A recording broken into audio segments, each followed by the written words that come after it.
Are you looking for ways to strengthen your marriage? Would you like to raise children you enjoy being around? Do you long for a peaceful, orderly home that's a blessing to everyone who comes through its doors? Then you've come to the right place. I'm Jennifer Flanders, a Bible-believing, homeschooling mother to 12 and host of the Loving Life at Home podcast. Join me as we discover what God's Word has to say about marriage, motherhood, and minding the things that matter most. Hello, friend. Thank you so much for joining me for another episode of Loving Life at Home. This week, I'm answering your questions about date night, starting with a message I received from a listener a few weeks ago wanting to know if having a regular date night is essential to a happy marriage. Her letter to me was long and personal, so I'm not going to read the whole thing, but to sum it up, she and her husband were being pressured by an extended family member who believed that a couple who neglects date night is setting themselves up for divorce. My listener writes, "My husband explained that we normally do try to do something special on Thursday nights after the kids go to bed, but this family member said that wasn't going to cut it because we needed to disconnect from home. This was upsetting to me because my husband and I have felt like date nights at home are how we connect most comfortably. Personally, getting someone to watch the kids, going out with a nursing baby, and figuring out somewhere to go that isn't too far, too expensive, or too crowded is a little too stressful to encourage good conversations. We've had enough date nights that end in feeling stressed out and like we spent a lot of money for not a lot of return. I found that our bed is the place that we have our best talks, sometimes into the early hours of the morning, and feel the closest in our marriage. Does this mean that our marriage suffers? I would love to hear your thoughts." Now, what this listener really wants to know is whether I agree with her strongly opinionated family member. Is date night essential to a happy marriage? Is it necessary for a marriage to last? Now, strictly speaking, the most essential thing for a successful marriage is commitment. If both the husband and the wife are fully committed to marriage in general and to each other in specific, then their marriage is going to last.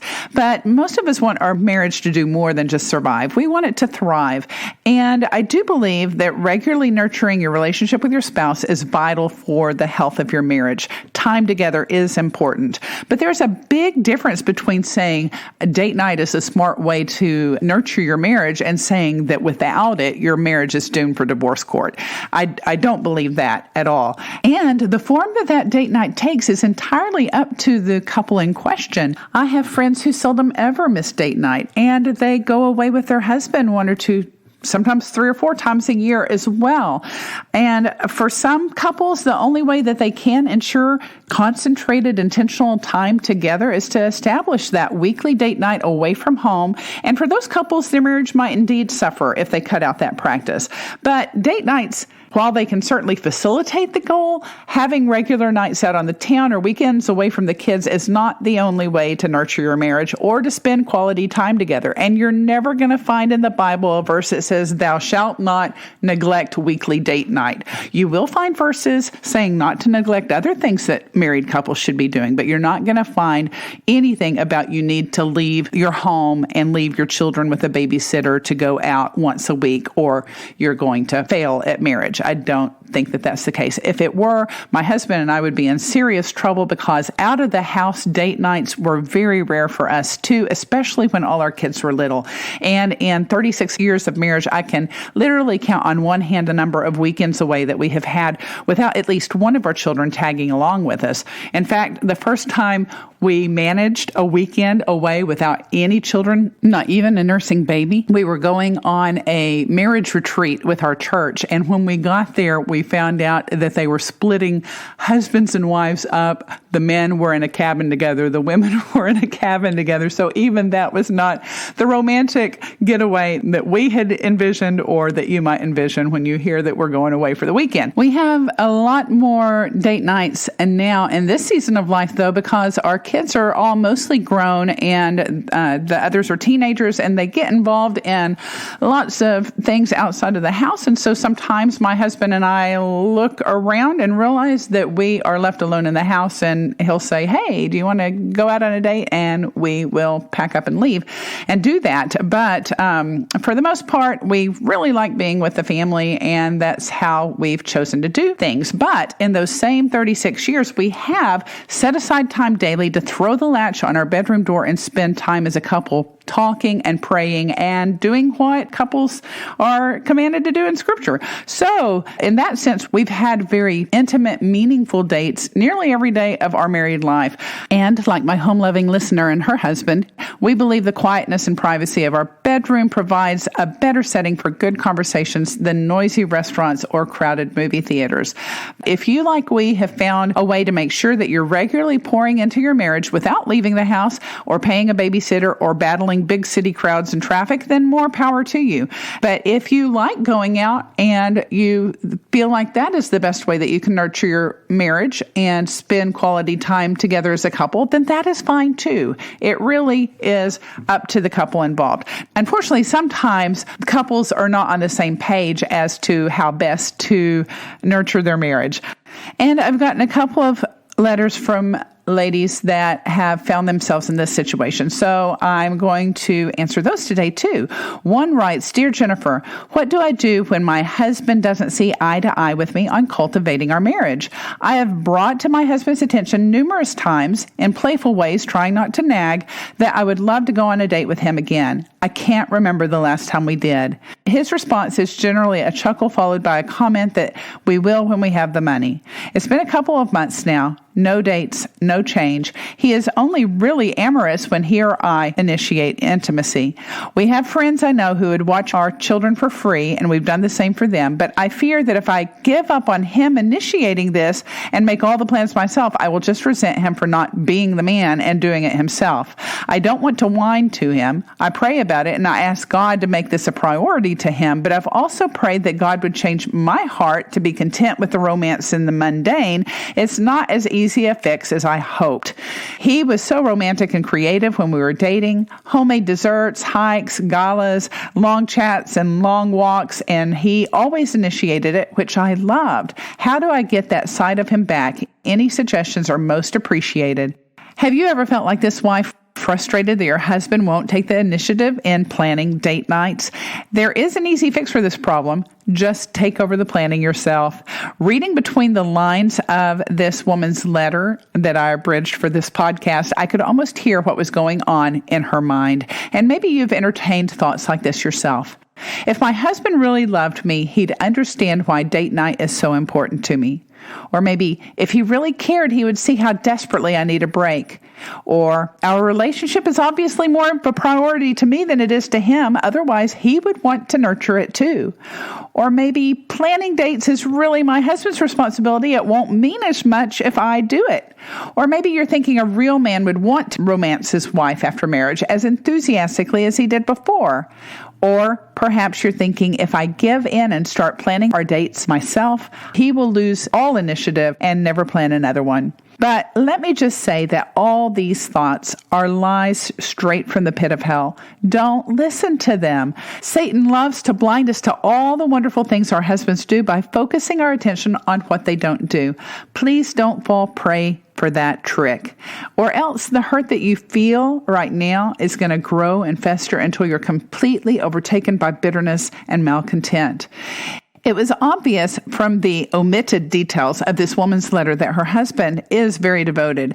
He cooks dinner, he helps with cleaning, he's a wonderful father, she says, all the while he was working on a very difficult postgraduate degree. But it was also obvious that her own plate was very full during that season. She was working full-time, caring for a toddler, carrying a new baby, which pregnancy in itself can be exhausting, and as all moms know, it can wreak havoc on our emotions.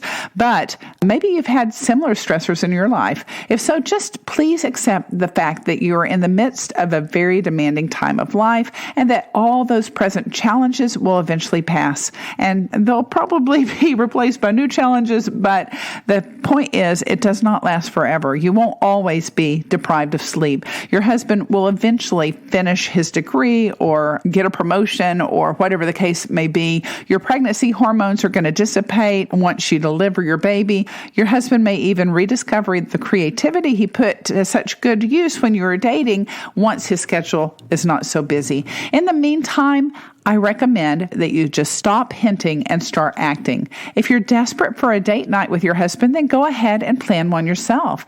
Tell him that it's important to you, but that you know he's busy with other responsibilities and you're more than happy to make the necessary arrangements. So what day would work best for his schedule? Then line up a babysitter or swap childcare with a friend or send the kids to the grandparents for the evening and make it a night to remember. Let yourself enjoy it just as thoroughly as if your husband had planned it instead of you. Your carefree smile with no undertones of resentment or disappointment will remind your husband of the girl he pursued so creatively when you were dating, and that will be great for your marriage. When I was dating my husband, he wrote me lots and lots of letters. That really stole my heart because I'm a big letter writer myself, and I love the fact that we shared that in common. But we've been married now for 36 years, and I could count on one hand the number of handwritten letters I've received from him since our wedding. Although, as I mentioned before, he does sometimes write himself notes of things he wants to tell me when he gets home from work, which is a habit that I adore. But those lengthy letters are no longer necessary because we are together every single evening and we can talk face to face now. And we can also do other things now that we're married that were out of bounds before. And I would trade all the romance and creativity and correspondence that characterized our dating for the, quote, mundane pleasures of married life in a heartbeat. Nevertheless, that has not always been my attitude. When I was younger, married just a few years with a couple of babies and roller coaster hormones and a shoestring budget and a husband that was working on a very difficult and demanding professional degree, I threw my fair share of pity parties. Although I was completely blind to it at the time, I was extremely selfish and self-centered during those early years together, and I'm convinced our marriage would not have survived if God hadn't changed my attitude so that I stopped focusing on perceived shortcomings in my husband and on trying to change him, and instead woke up to my own shortcomings and allowed God to change me. A friend of mine recently told me of a romantic getaway that she and her husband, who is also a physician, had taken this summer. She was still elated from the wonderful time they had together, and she smiled broadly as she explained to me how she had planned the whole thing herself. She called her husband's office and asked the receptionist not to schedule any patients for the days he'd be out of town. Then she bought the airline tickets and booked the hotels and packed the bags and picked him up from work and drove him straight to the airport. And she said that as she pulled into the parking space, he looked her directly in the eyes and said, Thank you so much for making this happen," because they both knew it would not have happened otherwise, as the responsibilities of running a busy practice would have convinced him he couldn't take the time away. But she also knew that making the time was important for both of them, and in the long run, it didn't really matter who made the reservations. So, if you want nights out and your husband is willing to take nights out but doesn't have time to plan it, I would recommend that you plan it yourself. Now, I wrote more about this topic on my blog, and I'll link the article in today's show notes. But as a follow-up to the original article on what if your husband won't plan date nights, I got a letter from another woman who had this to say. I have a question about this date planning yourself aspect. My husband really doesn't want to go out, and he has told me so in no uncertain terms. So what if I take the initiative to plan a nice date, and then he gets upset at me for forcing the issue? I could see it going either way. And my answer there would be to plan some special things to do that don't require leaving the house. I understand this woman's concerns, and I agree. There's a big difference between planning a date for a husband who is willing but busy and forcing the matter with a husband who has made it clear he prefers not to go out under any circumstances. Some husbands are extremely introverted and they don't enjoy being in a crowd. Others are stressed by financial burdens and they don't see how they could find money for expensive dates on a regular basis. And still others are just tired after their long day at work and they'd rather relax at home. If something like that is at work in your own marriage, then I suggest discussing it with your husband and come up with some acceptable alternatives. If it's just that he doesn't like crowds, then pick something isolated. If he's concerned about spending money, then pick something inexpensive or free. And if he'd rather stay home, find something that you can do there that will draw you closer together. Dates do not have to mean candlelit dinners or blockbuster movies. Consider his interest. Would he like to go fishing, just the two of you? Does he like cars? Maybe you could go to a local showroom and take a test drive. Does he like gardening? Pull weeds together and visit while you do. Is he a fan of Monday Night Football? Then learn the rules of the game and make a big bucket of popcorn and sit on the couch beside him cheering on his favorite team. You get the idea. You adapt yourself to him and learn to take enjoyment in the things that interest him. And if you want some more ideas for dating a husband that would rather stay home, I share 15 of our favorites in a blog post by the same title that I will link in the show notes. They include things like cooking a meal together. You can throw something on a grill for a casual picnic on your patio, or you can go gourmet and serve it up on fine china with fresh flowers and crystal stemware and candlelight. You decide what you would enjoy the most. Or you could read a book together. Take turns reading aloud from the same book, or sit side by side reading different books and discussing the best parts. Or maybe take a walk together. You can amble around the block, through the gardens, or just to the mailbox and back. Hold hands and enjoy one another's company.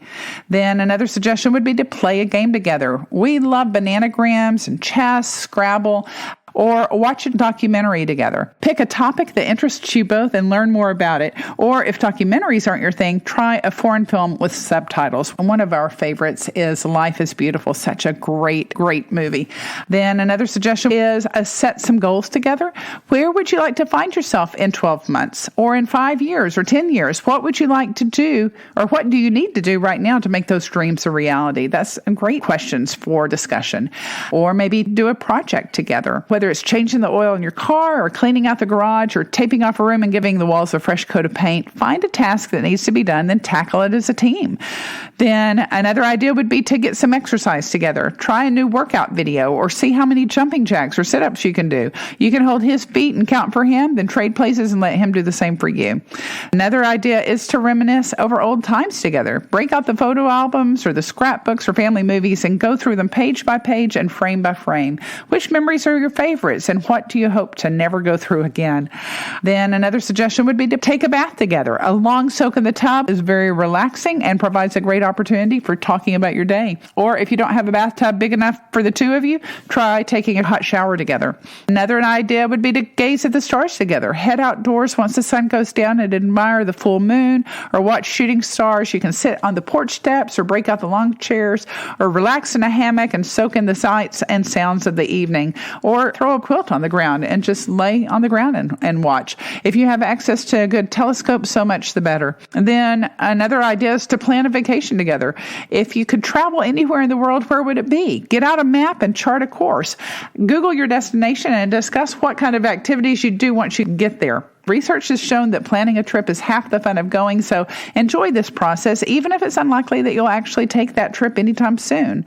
Another idea would be to say your prayers together. This is so important, so helpful to drawing you close as a couple. Did you know that couples that pray together regularly have less than a 1% incidence of divorce, according to some studies? If you and your spouse have not already made it a habit to pray together, start now, date night or no. Then another idea would be to do something creative together. Paint some pictures or sculpt with clay, compose a song, take up whittling, write something from the heart, then trade what you've written and edit each other's work, or sign up for an online class and learn a new craft together. And last but not least, get naked together. Throw that lock on the bedroom door and do what married couples should do and enjoy that one flesh union that God has so marvelously designed every chance you get. So, is your marriage doomed if you don't have a weekly date night out on the town? Not at all. But is spending time together with your spouse important? Absolutely. The Bible talks about the iron sharpening iron aspect of friendship, and marriage is a friendship. But the only way that one piece of iron can sharpen another is for it to be in close proximity and to spend time together. It's not going to happen in isolation. In the same way, if you want to grow as a couple and get to know each other and deepen your relationship and strengthen your marriage and nurture the love that God has given you, then yes, you need to spend time together. You're going to have a hard time nurturing your marriage if you never see one another. You've got to prioritize time together and find meaningful ways to connect on a regular basis. Thanks so much for listening today. If you have a question you'd like to hear covered on this podcast, message me on Instagram at Flanders_family or contact me through my website, lovinglifeathome.com. Before you go, if you've been encouraged by something you've heard on the show, do me a favor and forward the link to a friend or head over to Loving Life at Home on Apple iTunes to subscribe and leave a written review of the show. Your doing so will help others find me so they can listen too. Until next time, I pray the Lord will bless your efforts to build a loving home life centered on Him.